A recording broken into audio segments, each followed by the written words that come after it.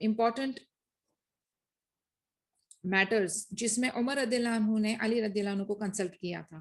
جیسے کہ جب مسلم کیلنڈر بنانا تھا تب اس کے بعد جیروسلم کے اوپر اٹیک کرنا تھا, اس کے بعد المدائن پہ عراق میں, اس کے بعد عمر رضی اللہ عنہ نے نہاوند میں جانے کا ڈیسائیڈ کیا تھا پرشینز کو اٹیک کرنے کے لیے, اور پھر عمر رضی اللہ عنہ پرسنلی رومنز کے ساتھ بھی فائٹ کرنے کے لیے جب جا رہے تھے. تو یہ ڈفرینٹ مواقع ہیں اور بہت امپورٹنٹ میٹرز تھے جس میں علی رضی اللہ عنہ کے ساتھ عمر رضی اللہ عنہ نے صلاح مشورہ کیا تھا. Throughout the duration of Umar's caliphate, Ali radiallahu anhu remained a tremendous support for Umar radiallahu anhu, always wanting what was best, not just for the Muslims, but for Umar radiallahu anhu as well. عمر رضی اللہ عنہ کی خلافت میں علی رضی اللہ عنہ جو ہے ایک بہت زبردست سپورٹ ثابت ہوئے تھے. عمر رضی اللہ عنہ کے لیے وہ ہمیشہ بیسٹ صلاح دیتے تھے, وہ جو کہ مسلم امہ کے لیے بھی یوزفل ہو اور عمر رضی اللہ عنہ کے لیے بھی ہو. The two of them reciprocated feelings of love and complete trust. In spite of all of that, some people still insist on fabricating historical accounts in order to suit their false notions of what actually took place during the early years of Islam. Based on their biased and distorted view of history, they depict for us an era in which the Prophet's companion, radiallahu anhum, were constantly plotting against one another, with each one of them setting his sights on the caliphate. دونوں کی جو feelings تھی حقیقت میں بہت بہت mutual تھی, یعنی دونوں ایک دوسرے کے لیے لو, رسپیکٹ اور ٹرسٹ اور کائنڈنس رکھتے تھے. لیکن کچھ لوگ جو ہیں وہ لوگ نے من گھڑت کہانیاں بنا دی ہیں اور کچھ سٹوریز اور قصے اپنے دل سے نکال کے اس کے بعد جیسے کہ صحابہ آپس میں جنگ کرتے تھے یا ان کی فیلنگز آپس میں ٹھیک نہیں تھی اور ان کا مکر چلتا تھا, پلاٹنگ کرتے تھے, شریعنتر کرتے تھے خلافت کی سیٹ پکڑنے کے لیے, یعنی اس طریقے کی من گھڑت کہانیاں بنتی تھی. حالانکہ اصل بات یہ تھی کہ ان دونوں کا آپس میں بہت زیادہ اتفاق تھا. Dr. al-Bouti wrote, one of the most salient aspects of Umar's caliphate was the spirit of pure, unique and complete cooperation between Umar radiallahu anhu and Ali radiallahu anhu. Whenever Umar radiallahu anhu was faced with difficult issues and problems, Ali radiallahu anhu was the first person he went to for advice. Doctor Albuti جو ہے وہ اپنی کتاب میں لکھتے ہیں کہ ایک جو بہت ریمارکیبل ایسپیکٹ ہے عمر رضی اللہ عنہ کی خلافت کا وہ یہ ہے کہ بہت ہی پیور, بہت ہی طاہر, بہت ڈفرینٹ, یونیک اور کمپلیٹ کوآپریشن تھا. کس کے بیچ میں؟ عمر رضی اللہ عنہ اور علی رضی اللہ عنہ کے بیچ میں. یہ ایک یونیک فیچر تھا. اور جب بھی کبھی عمر رضی اللہ عنہ کچھ مشکل یا ڈیفیکلٹ ایشوز فیس کرتے تو وہ سب سے پہلے علی رضی اللہ عنہ کے پاس جاتے تھے, اور عمر رضی اللہ عنہ جو ہے وہ ان کی صلاح, علی رضی اللہ عنہ کی صلاح فالو کرنے کے لیے ہچکچاتے بالکل بھی نہیں تھے. Referring to his reliance on Ali's good counsel, Umar radiallahu anhu said, had it not been for Ali radiallahu anhu, Umar would have been destroyed. As for Ali radiallahu anhu, he was always available to offer Umar radiallahu anhu his heartfelt, sincere advice on all matters. On one particular occasion, when Umar radiallahu anhu informed Ali radiallahu anhu about his intention to personally lead the Muslim army in its onslaught against the Persians, Ali radiallahu anhu spoke to him in a way a loving, a protective person speaks to his close friend. He radiallahu anhu advised Umar radiallahu anhu not to go, to send in his stead someone else and to stay where he radiallahu anhu was and to supervise the affairs of the Muslim nation rather than the affairs of a single army from the Muslim nation. Ali radiallahu anhu warned Umar radiallahu anhu that if he went, he would be sorely missed, leaving behind a gaping hole in the Muslim government that would be more dangerous than the enemy he wished to go out and meet. دونوں کے relationship اتنے strong تھے کہ جب کبھی عمر رضی اللہ عنہ جو ہے علی رضی اللہ عنہ سے ایڈوائس سیکھ کرتے تھے تو وہ بالکل نہیں ہچکچاتے تھے کہ وہ جو بھی کاؤنسلنگ کرتے تھے ان کی. ایک بار اور ایسا بھی عمر رضی اللہ عنہ کہتے تھے کہ اگر علی رضی اللہ عنہ نہیں ہوتے تو عمر رضی اللہ عنہ جو ہے وہ لٹرلی ڈسٹروائے ہو جاتے. علی جو ہے علی رضی اللہ عنہ ہمیشہ اویلیبل تھے عمر رضی اللہ عنہ کو اپنی صلاح, اپنی ایڈوائس, اپنی سجیشن دینے کے لیے ہمیشہ موجود رہتے تھے. ایک اوکیشن پہ جب عمر رضی اللہ عنہ نے پوچھا ان سے کہ وہ پرسنلی جانا چاہتے ہیں پرشین کو اٹیک کرنے کے لیے تو علی رضی اللہ عنہ نے ان سے بہت لونگ اور پروٹیکٹنگ انداز سے بات کیا جیسے کہ کوئی اپنے قریبی دوست کے ساتھ کرتا ہے, اور انہیں ایڈوائس دیا کہ آپ خود مت جائیے, آپ کسی اور کو بھیجیے, بیکاز آپ کا مسلم نیشن میں سپروائز کرنا, یہاں پر رہنا, حکومت کرنا بہت ضروری ہے. کہتے ہیں اگر آپ کو کچھ ہو گیا تو یہ جو پیچھے جو گیپ رہ جائے گا نا وہ نقصان اس دشمن کو مارنے یا دشمن کے ہونے کے نقصان سے کئی گنا زیادہ ہے. یعنی ان کو ان کی پریزنس مدینہ میں ہونا بہت ضروری ہے ٹو مینیج دی افیئرس. اور اگر پرشینس کو قتل کرنا ہے، ان کو ہرانا ہے، تو اس کے لیے وہ کسی اور کو ڈیپیوٹ کر سکتے ہیں. Umar's supplications for the Muslims. Umar radiallahu anhu knew that no matter what he did, he could achieve nothing without the help of Allah subhanahu wa ta'ala.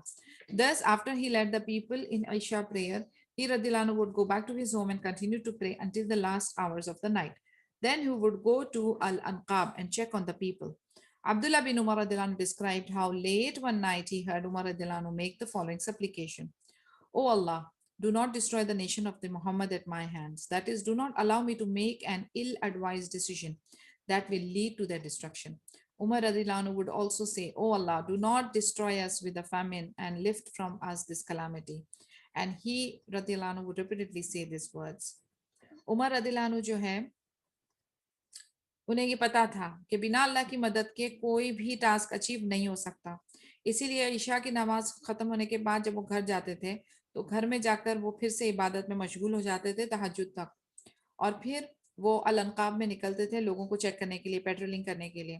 عبداللہ بن عمر بتاتے ہیں ایک بار ایک لیٹ نائٹ کو انہوں نے سنا کہ عمر رضی اللہ عنہ دعا کر رہے تھے اللہ سے کہ اللہ اس نیشن کو ڈسٹروائے مت کرنا جو نبی صلی اللہ علیہ وسلم کا ہے میرے ہاتھوں، یعنی تاکہ میں کوئی ایسا برا ڈیسیژن نہ لوں جو کہ ڈسٹرکشن کو لیڈ کرے، تباہ برباد کر دے، میرے ہاتھوں ایسا نہ ہو.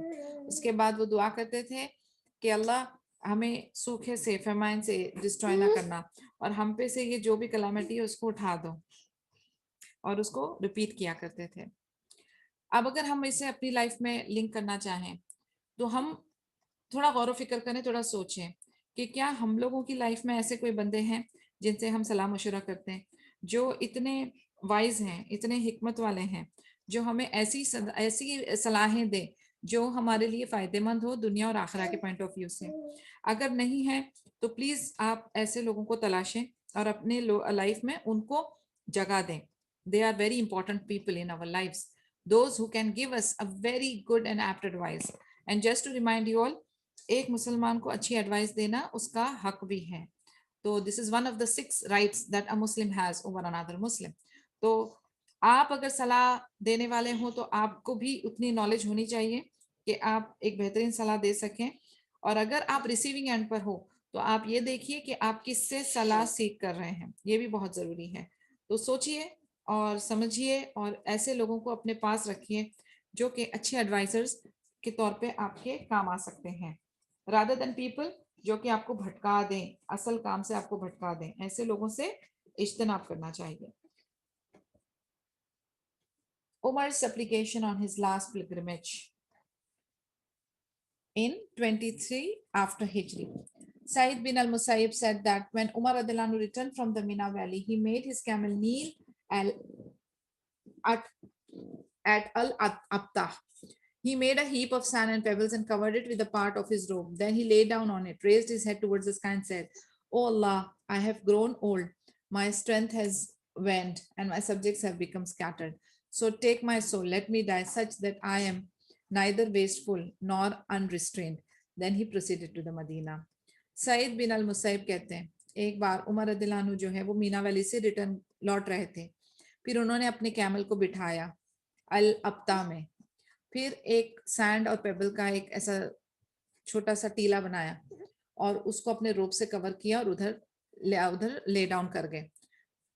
پھر انہوں نے اپنے ہاتھ اٹھائے آسمان کی طرف اور دعا کیا کہ اللہ میں ابھی بوڑھا ہو گیا ہوں، میری طاقت جو ہے وہ تھوڑی سی کم ہو گئی ہے، اور میرے سبجیکٹس جو ہیں وہ اسکیٹرڈ ہو گئے ہیں، یعنی لوگ جو ان کے انڈر تھے وہ سب پھیل گئے، یعنی اچھی ایکسپینشن ہو گئی ہے.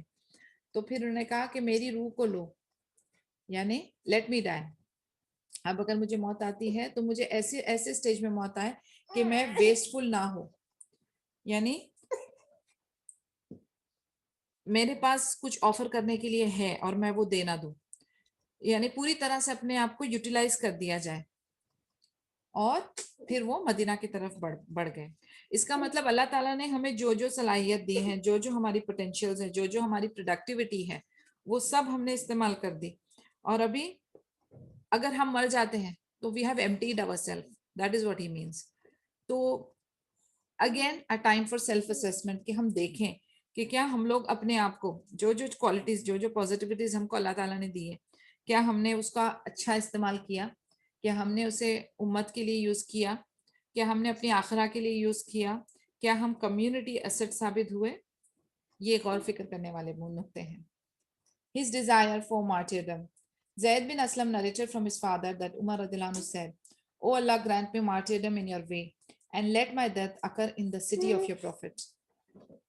عمر رضی اللہ عنہ کے دعا کرتے ہیں، جو زید بن اسلم بتاتے ہیں کہ وہ دعا کیا کرتے تھے کہ مجھے شہادت دو اور اللہ کی راہ میں، اور نبی کی جو سٹی ہے جیسے مدینہ میں ادھر ہی ان کی ڈیتھ ہو. یعنی یہ دو ان کی حسرت تھی اور یہ دعا اللہ سے کیا کرتے تھے کہ وہ اللہ کی راہ میں شہید ہو اور ان کی وفات مدینہ میں ہی ہو. عمر رضی اللہ عنہ himself exclaimed, "But how can it happen? Allah the Almighty will make it come to pass if He wills." Sheikh Yusuf bin al-Hassan bin al-Hadi commented on this by saying, "Wishing for martyrdom is desirable. This is different from wishing for death.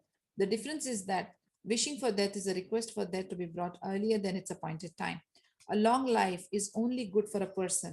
Wishing for martyrdom is to ask for the death of a martyr at the end of his lifetime. Hence, it does not contain the wish for death to occur before its time. On the contrary, it is only a wish to have a virtuous end."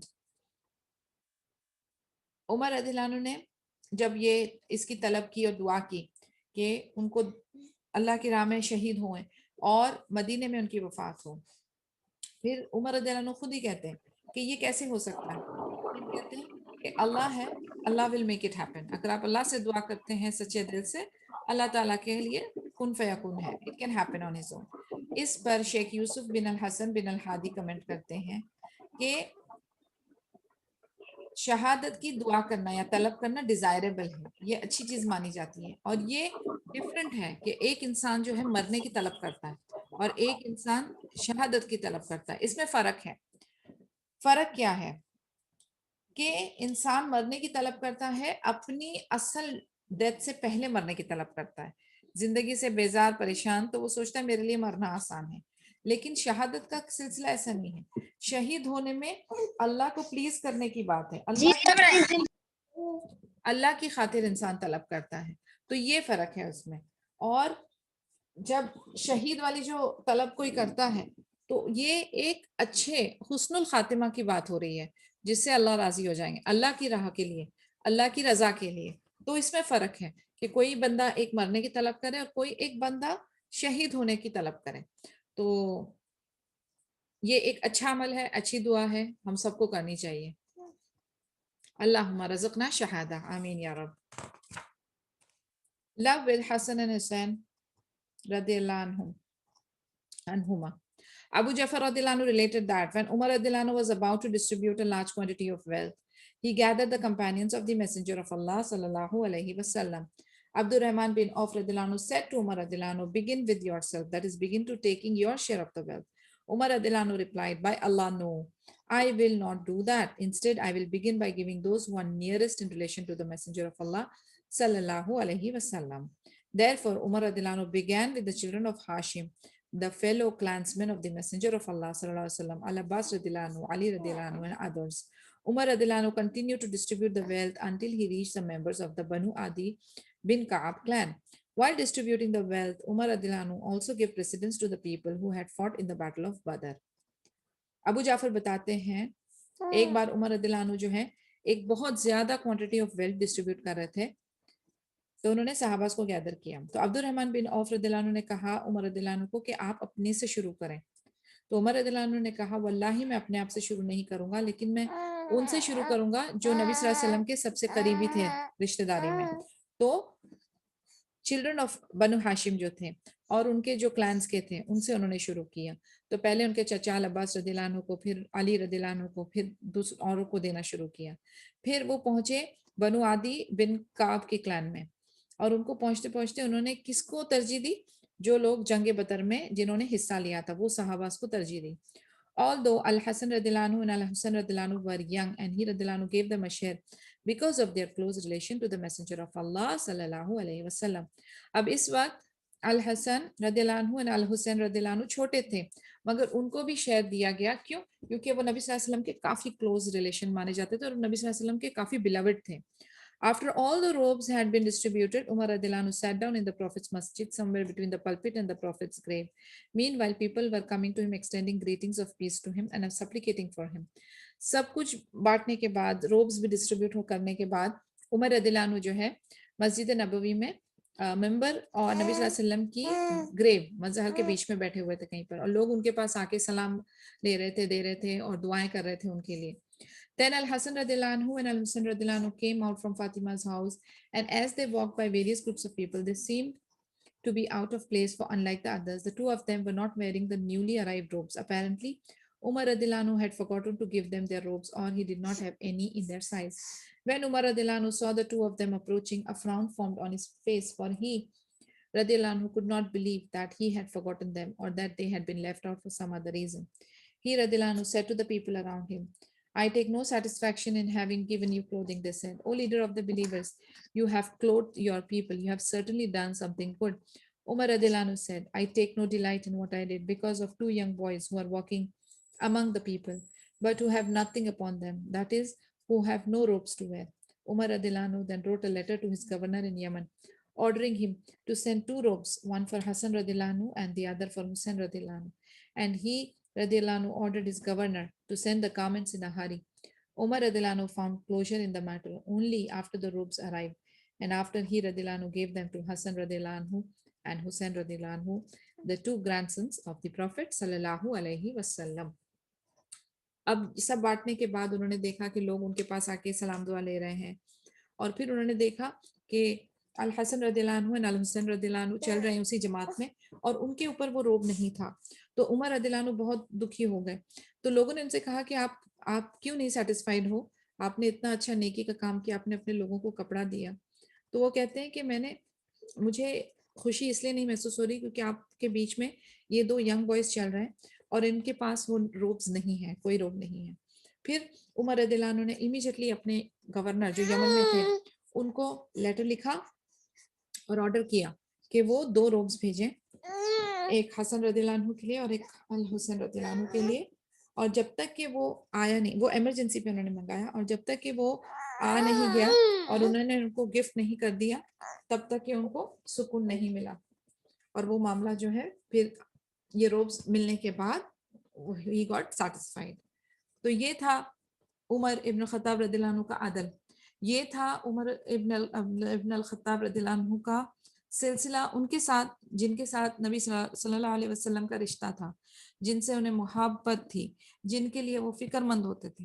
وہ اپنی ہی لوگوں کو نہیں بلکہ جن کو جتنا respect اور آنر دینا چاہیے تھا.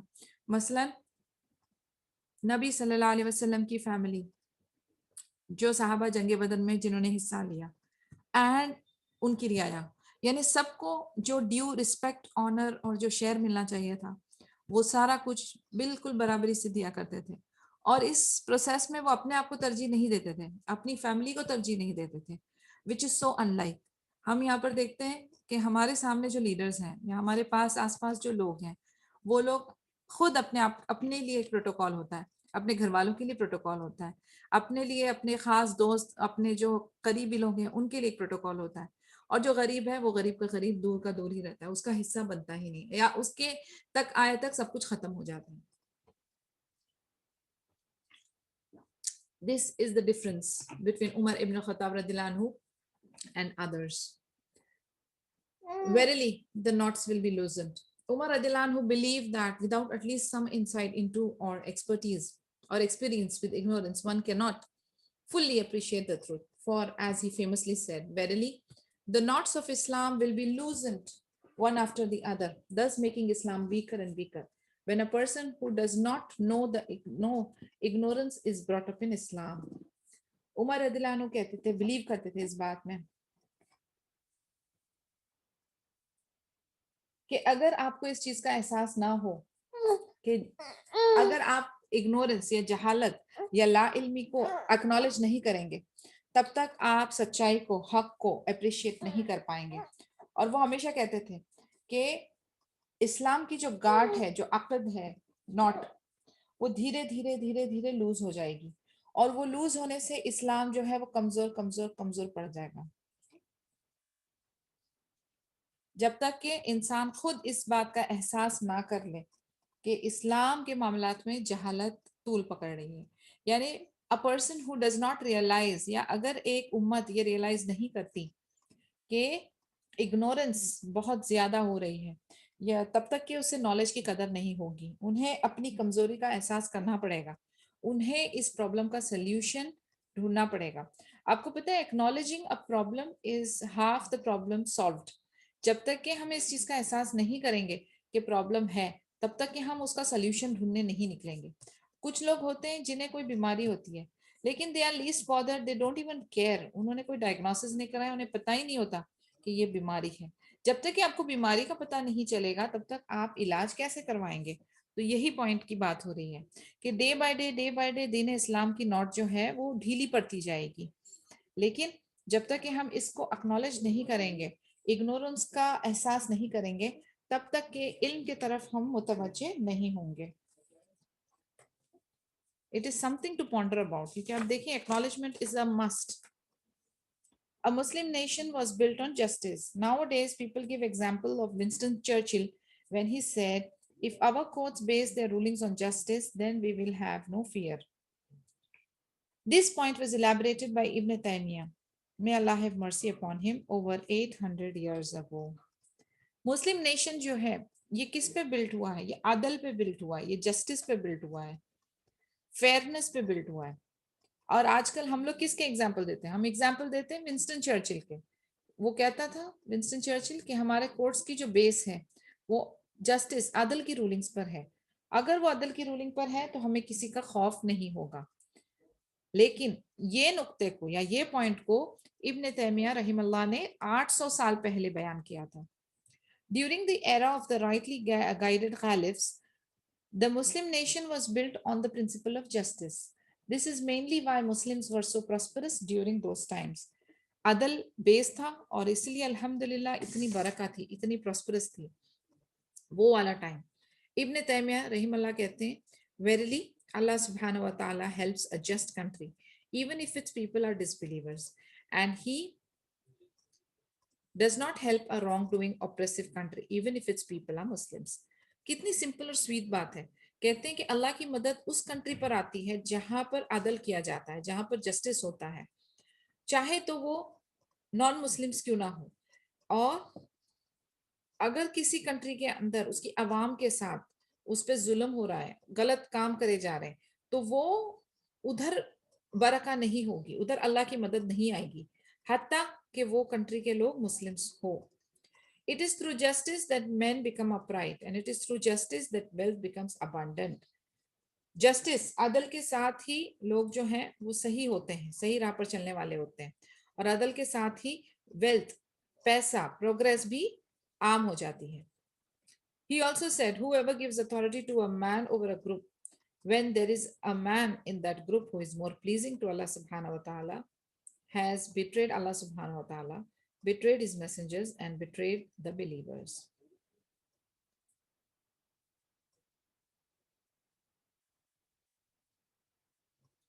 اگر ایسی گروپ میں فار ایگزامپل اتھارٹی اس کو دی جائے جہاں پر ایک ہے جو اللہ سبحانہ و تعالیٰ کو، اللہ کے نبی کو مانتا ہو اور جو اللہ سبحانہ و تعالیٰ کو زیادہ پلیزنگ ہو، لیکن اتھارٹی اس کے برعکس کسی ایسے کو دیے جائے جو کہ اللہ سبحانہ و تعالیٰ کو بیلاوڈ نہیں ہو اور نبی صلی اللہ علیہ وسلم کو ماننے والا، فالو کرنے والا نہیں ہو، تو اس کا معنی کیا ہو جاتا ہے؟ اس کا معنی یہ ہو جاتا ہے کہ آپ نے اللہ سبحانہ وتعالیٰ کو دھوکہ دیا، آپ نے نبی صلی اللہ علیہ وسلم کو دھوکہ دیا، آپ نے مومنوں کو دھوکہ دیا. یعنی اپنی چوائس آف اتھارٹی کون سے بیسس پہ ہونا چاہیے؟ آن دا piety. He also said, whoever is made in charge of some of the affairs of the Muslims and he appoints a man because of friendship or blood ties, he has betrayed Allah, his messenger, and the Muslims. وہ یہ بھی کہتے ہیں کہ اگر کسی کو incharge بنا دیا گیا ہے مسلم نیشن کا اور وہ ایسے آدمی کو اپوائنٹ کرتا ہے دوستی کی وجہ سے، اپنے خونی رشتے کی وجہ سے، تو اس نے بھی اللہ تعالیٰ کو دھوکہ دے دیا اور نبی صلی اللہ علیہ وسلم کو دھوکہ دے دیا اور مسلمس کو دھوکہ دے دیا. آپ دیکھیں کتنے چند اور پریسائز پوائنٹس ہیں لیکن کتنے امپورٹنٹ ہیں اور کتنے ریلیونٹ ہیں, کتنے ریئلسٹک اور پریکٹیکل ہیں.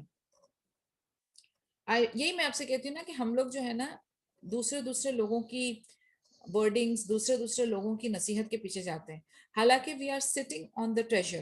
ہمارے پاس سب کچھ ہے, کوئی بھی آپ سائنس لے لیجئے, کوئی بھی آپ علم لے لیجئے, کوئی بھی آپ لاجکس لے لیجئے, لیکن سبحان اللہ we have everything. But ہماری پرابلم یہ ہے کہ ہم نے کبھی اس پہ توجہ دی ہی نہیں, ہم نے کبھی اس کو پڑھا ہی نہیں. ہم نے اپنے مائنڈ میں یہ بنا لیا ہے کہ ہمارے پاس تو کچھ بھی نہیں ہے, جو کچھ بھی ہے صرف ویسٹرن کے پاس ہے. حالانکہ یہ ساری تھاٹس, سارے پرنسپلز, سارے جورسپریڈنس ہمارے طرف سے لیے گئے ہیں, لیکن ہم نے کبھی اپنی کتابوں کو کھول کر دیکھا ہی نہیں. سبحان اللہ. I fear this food will turn into fire in Umar's stomach. Abu Zaid Umar bin Shahba related on the authority of Maidan bin Abu Talha al-Yamari that one day when Umar radhiyallahu anhu received a shipment of clothing and food, he radhiyallahu anhu ordered that the shipment be distributed among the people. And he radhiyallahu anhu then said, O Allah, you indeed know that it is not I who provides for them. Therefore, I will not take exclusive possession of that which rightfully belongs to all Muslims. I might think about placing my hand in their food and share it with them, since, like every other individual, it is my right to take my share of the food that is distributed among the general population of Muslims. But I refrain from doing so, fearing that that food will turn into fire in Umar's stomach. Abu Zaid Umar bin Shahaba بتاتے ہیں میدان بن ابو طلحہ الیماری کی authority پہ کہ ایک بار عمر رضی اللہ عنہ کو شپمنٹ ملا کھانے کا اور کپڑوں کا, اور انہوں نے آرڈر دیا کہ شپمنٹ جو ہے وہ لوگوں میں ڈسٹریبیوٹ کیا جائے. پھر انہوں نے کہا, او اللہ, آپ اچھی طرح جانتے ہیں کہ ان کو میں نے نہیں پرووائڈ کیا یہ, اور اسی لیے میں اس چیز کے اندر اپنا ایک ایکسکلوزیو یعنی اسپیشل شیئر نہیں رکھ سکتا. یہ مسلم نیشن کا ہے اور میں ان کو جو شیئر مل رہا ہے اسی طریقے سے ایک شیئر جو ہے وہ میں کلیم کروں گا, کیونکہ اس میں میرا بھی حق بنتا ہے جو جنرل پاپولیشن کو دیا جا رہا ہے. لیکن پھر بھی میں وہ شیئر بھی لیتے ہوئے ڈرتا ہوں, کیونکہ مجھے ڈر ہے کہ وہ کھانا جو ہے وہ میرے پیٹ میں آگ بن سکتا ہے. یعنی ان کا فیئر دیکھیں آپ کے ایکسٹرا اور ایکسکلوزیو تو چھوڑیں, جو ان کا ڈیو رائٹ بنتا ہے ایز اے مسلم بلیور نا, وہ بھی ایک بلیور ہیں, مدینہ میں باشندے ہیں رہنے والے, تو وہ اپنا حق لیتے ہوئے بھی ان کو ڈر اور خوف آتا ہے. وہ کہتے ہیں ایسا نہ ہو کہ یہ کھانا جو ہے وہ میرے پیٹ میں آگ بن جائے. The narrator of this story, Maidan, said, I did not leave Umar radhiyallahu anhu that day until I saw Umar radhiyallahu anhu take a bowl of food that he personally owned and place it in the midst of the food tray that were meant for the general population of Muslims. Being the leader of the believers, Umar radhiyallahu anhu wanted to eat alongside the general population of Muslims, hoping that doing so would further engender a sense of brotherhood between the Muslim leadership and the Muslim masses. Umar radhiyallahu anhu sat alongside his Muslim brothers to eat, but he felt uncomfortable eating food that belonged to the general population of Muslim. He radhiyallahu anhu feared that he would be held accountable for taking what belonged to them, even though, like every other citizen, he had a right to his share of the food. On the one hand, he radhiyallahu anhu could not bring himself to eat their food, and on the other hand, he radhiyallahu anhu knew that it was improper for him to just sit there while the others ate. And so he radhiyallahu anhu ordered someone to bring food that he radhiyallahu anhu personally owned.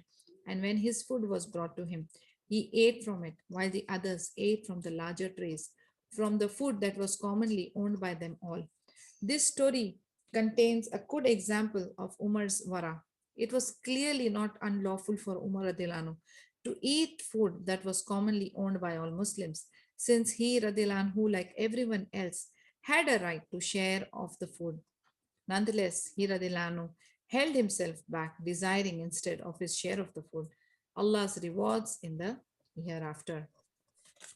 اب ایسا ہوا کہ میدان جو ہے جو narrator ہے یہ سٹوری کے, وہ کہتے ہیں اس دن انہوں نے عمر رضی اللہ عنہ کو نہیں چھوڑا.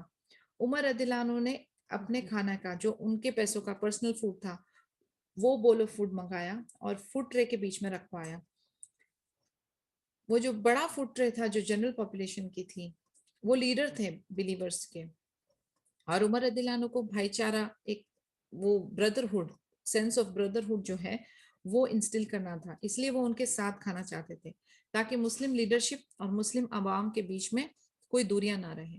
عمر رضی اللہ عنہ وہاں مسلم بردرز کے ساتھ کھانے لگے, لیکن انہیں انکمفرٹیبل لگ رہا تھا کہ جو کھانا جنرل پاپولیشن کا ہے اس میں سے وہ نہیں کھانا چاہتے تھے, کیونکہ انہیں لگتا تھا کہ اس میں ان کی اکاؤنٹیبلٹی ہوگی, ان کو اس کا اکاؤنٹیبلٹی دینی پڑے گی اللہ عز و جل کو, کیونکہ وہ مسلم عوام کا تھا تو وہ کیسے کھا رہے ہیں, حالانکہ ان کو بھی ایک نارمل جنرل سٹیزن کا حق ہے اور ان کا بھی ایک رائٹ بنتا ہے شیئر اس کھانے کے اندر, لیکن پھر بھی وہ نہیں کر پا رہے تھے.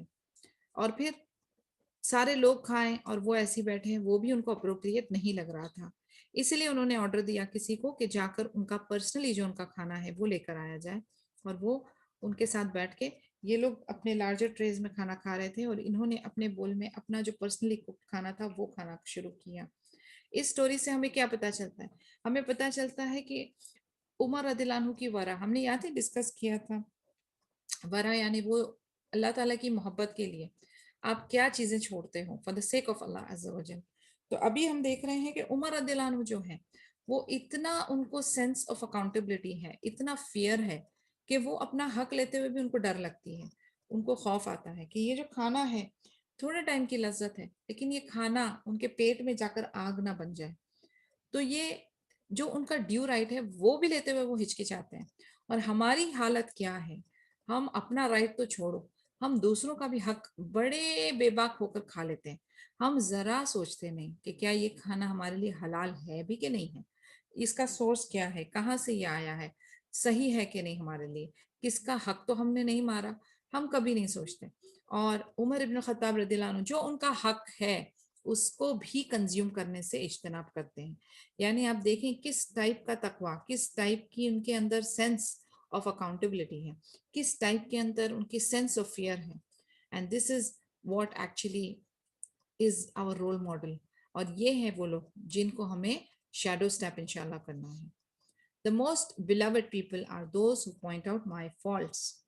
Umar radiallahu anhu famously said, the most beloved of people to me is he that points out my flaws to me. It seems that Umar radiallahu anhu repeatedly ordered others to advise him because he feared that some people might hold back their opinions because they were shy or because they were afraid of him. This is supported by Umar saying, verily I fear that when I make a mistake, not a single person among you will correct me as a result of you all being intimidated by me. عمر رضی اللہ عنہ اکثر کہا کرتے تھے کہ مجھے سب سے زیادہ چہیتے وہ لوگ ہیں جو مجھے میری غلطیاں بتاتے ہیں, مجھے وہ لوگ چہیتے ہیں جو مجھے میری غلطیاں بتاتے ہیں. اور ہمارا حال کیا ہے, ہمیں اگر کوئی کریکٹ کرنے جاتا ہے یا ہمیں کوئی ایسے کرٹکس ملتے ہیں جو ہمارے فلاز ہمیں بتاتے ہیں, ہماری مسٹیکس ہمیں بتاتے ہیں, وہ لوگ ہمارے سب سے بڑے دشمن ہو جاتے ہیں. آپ دیکھیے کہ آپ کا سگے والا کون ہوتا ہے, وہ ہوتا ہے جو آپ کو بیٹر بننے میں ہیلپ کر سکے, جو آپ کو آپ کی آخرت سنوارنے میں مدد کر سکے, جو آپ کو اللہ کے قریب جانے کے لیے مدد کر سکے. لیکن ہم لوگ جو ہیں ان کو اپنا دشمن سمجھتے ہیں. ہمیں وہی لوگ پسند آتے ہیں جو ہماری تعریفیں کرتے ہیں, جو ہم کو صرف بٹرنگ کرتے ہیں, اور یہ طریقہ بہت غلط ہے. جو آپ کو صرف بٹرنگ کرتے ہیں وہ آپ کے سگے والے نہیں, وہ آپ کے اصل نہیں, آپ کے دوست نہیں, وہ آپ کے دشمن ہیں. کئی بار ہم نے پچھلے سیشنز میں ڈسکس کیا ہے کہ جو پریز کرتے ہیں تو وہ کس طریقے سے, جیسے حدیثوں میں منشن کیا گیا ہے کہ you have destroyed your brother, you have cut his neck, you have put dust on their face. ہم نے کتنی دفعہ پڑھا ہے یہ ساری چیزیں کہ یہ جو ہے تعریفوں والا سلسلہ صحیح نہیں ہے. اصل دوست وہ ہے جو آپ کو آپ کی غلطیاں بتائے, آپ کو سدھرنے میں, تمہارا اپنا بیٹر سیلف کرنے میں ہیلپ کرے. عمر رضی اللہ عنہ یہ بھی کہا کرتے تھے کہ مجھے خوف آتا ہے کہ کبھی میں غلطی کروں اور ایک بھی کوئی بندہ وہاں پر موجود نہ ہو جو مجھے کریکٹ کر سکے. کیوں؟ کیونکہ یا تو وہ شائع ہوگا یا تو اسے ڈر ہوگا کہ ایک تو خلیفہ ہے, اوپر سے ان کا ٹیمپرامنٹ ایسا ہے جو وہ فیمس تھے, which was actually incorrect. اتنی ہم نے سٹوریز پڑھی اور ہم نے دیکھا ہے کہ وہ کتنے نرم دل تھے. تو انہیں خوف آتا ہے اور وہ ڈرتے ہیں اس ٹائم سے کہ کوئی بندہ موجود نہ ہوگا جو ان کی غلطیوں کو پن پوائنٹ کرے گا. Umar wept upon receiving the wealth of Persia. Umar Radilanu wept when he saw the huge quantities of wealth that arrived as a result of the conquest of Persia. When Abdurrahman bin Auf Radilanu pointed out that it was not a moment of sadness, but rather a moment of happiness and of being thankful, Umar Radilanu said, no, indeed, whenever a people are given this huge amount of wealth, there occurs among them enmity and hatred. And when he saw the arrival of wealth that came from the conquest of Jalula, he, Radilanhu, recited the following. Beautified for men is the love of things they covet, women, children, much of gold and silver and wealth. And he, Radilanhu, said, O Allah, we cannot help but be happy with that which has been made beautified for us. O Allah, make me spend it as it should be spent, and I seek refuge with you from its evil. ایک بار Persia سے بہت زیادہ مال آیا تھا, wealth آئی تھی, تو عمر رضی اللہ عنہ جو ہے وہ رونے لگے. عمر رضی اللہ عنہ نے یہ ہیوج کوانٹٹی آف ویلتھ کو دیکھا جو پرشیا کو کانکویسٹ کرنے کے بعد آئی. تو عبد الرحمن بن عوف رضی اللہ عنہ کہنے لگے کہ یہ مومنٹ دکھی ہونے کا نہیں ہے, خوشی ہونے کا ہے. تو انہوں نے کہا خوش ہونے کا ہے اور شکر گزار ہونے کا ہے. تو عمر رضی اللہ عنہ نے کہا کہ جہاں کہیں بھی اس ٹائپ کی مال ہیوج کوانٹٹی آتی ہے تو وہاں پر دشمنی اور نفرتیں بڑھتی ہیں. اور جب اس طریقے کا ویلتھ انہوں نے دیکھا دوسری بار جب جلولہ کانکویسٹ میں بھی بہت زیادہ ویلتھ ملا, تو انہوں نے سورہ 3 ورس نمبر 14 کی وہ آیت پڑھی کہ انسان کے لیے بیوٹیفائی کر دی گئی ہے محبت چند چیزوں کی, جیسے کہ عورت, بچے, گولڈ, سلور, ویلتھ. اس کی محبت انسان کے دل میں ایز اے فطرہ میں ڈال دی گئی ہے.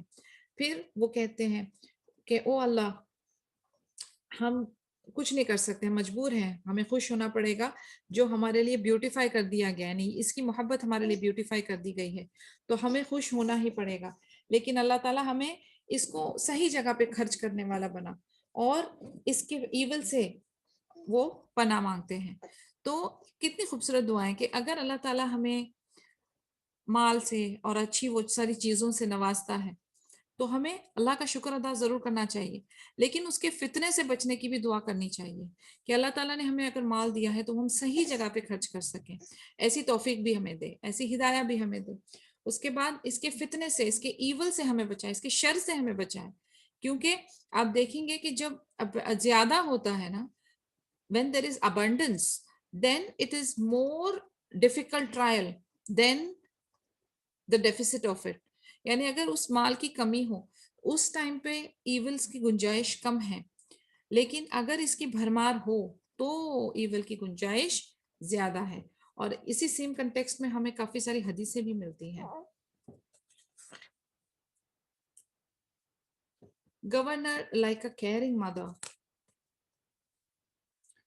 Sa'ad bin Abi Waqqas radhiyallahu anhu is considered the first governor of Kufa. After it was established, indeed, he was the one who established it upon Umar's direction.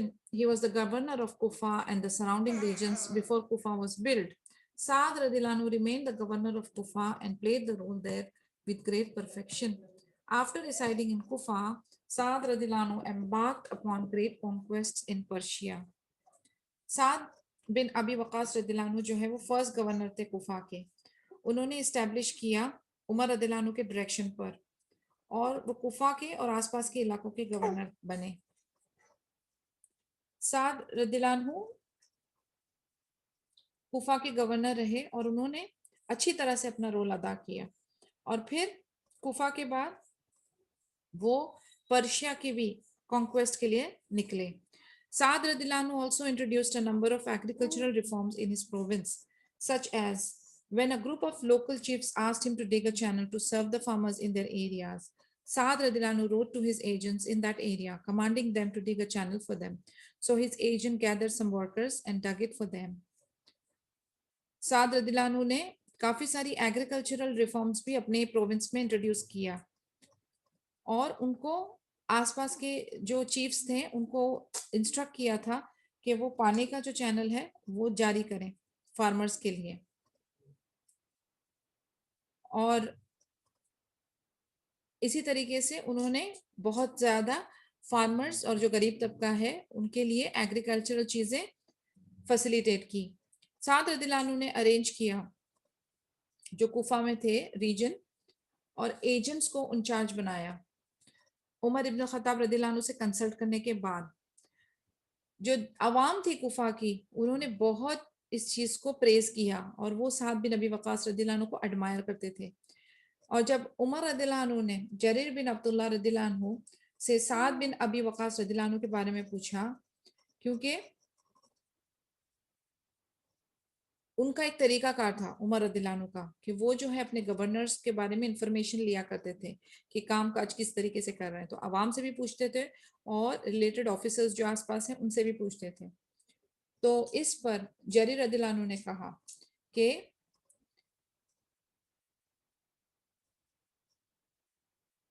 سعد بن ابی وقاص جو ہیں وہ اس پروونس کے بہت نوبل آدمی ہیں اور اسٹرانگسٹ اتھارٹی ہے ان کی, یعنی اپنے کام میں بہت پکے اور اسٹرانگ اتھارٹی رکھتے ہیں.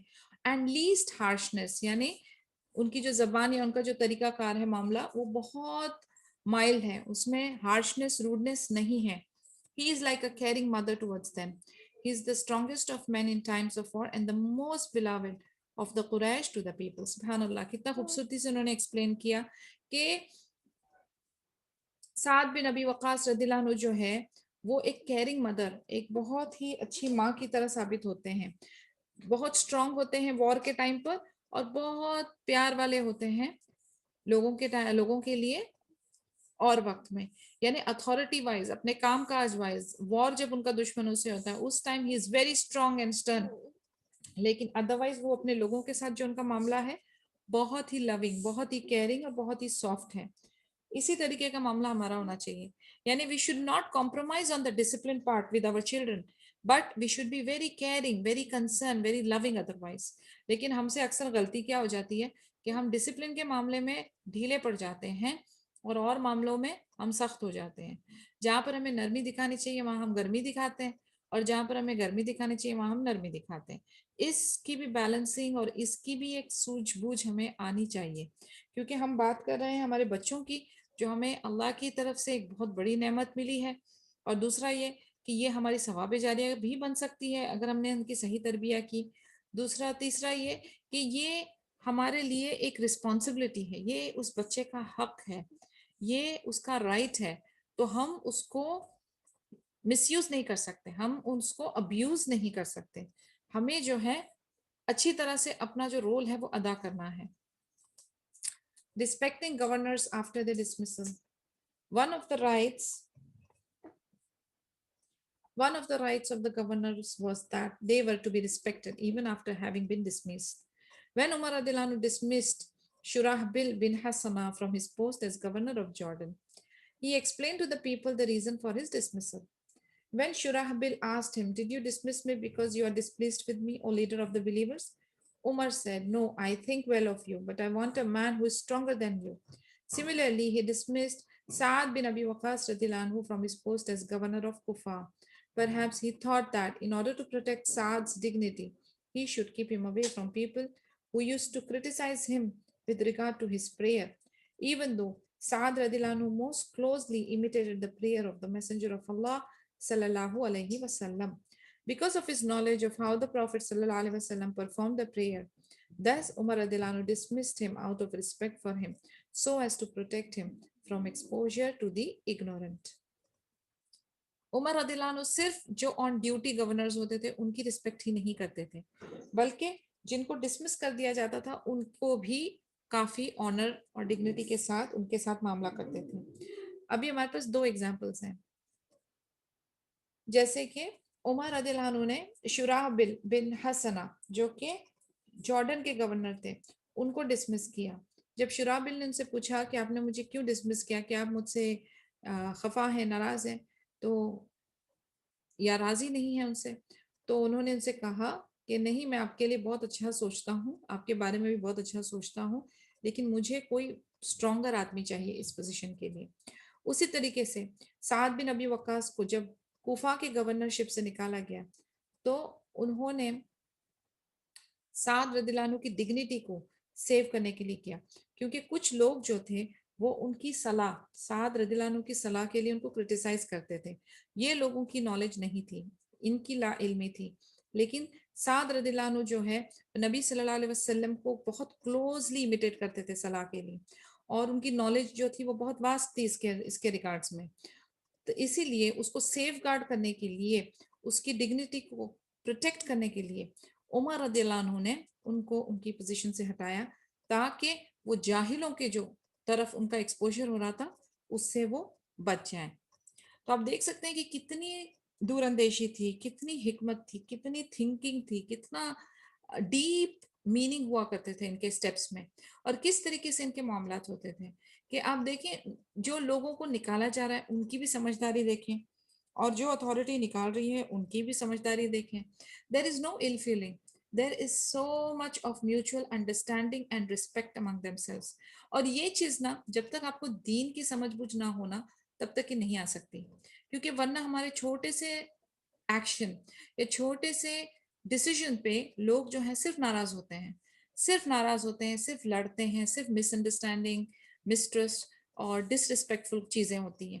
لیکن جہاں پر دین کی سمجھ بوجھ آ جاتی ہے نا، وہاں پر گریو سے گریو ڈیسیژن بھی ہو تو اس کے اندر ایک خوبصورت موڑ آتا ہے. اور یہ فہم اور یہ انڈرسٹینڈنگ صرف اور صرف دین اسلام کو سمجھنے سے اور اپنے ایمان کا لیول ہائی ہونے سے ہی پاسبل ہے. ورنہ آپ دیکھیں گے کہ most of the time I'm sure آپ ایک چھوٹا سا ایگزامپل لے لیں اپنے ہی گھر میں، forget appointing and dismissal of any position, okay, that is way too much.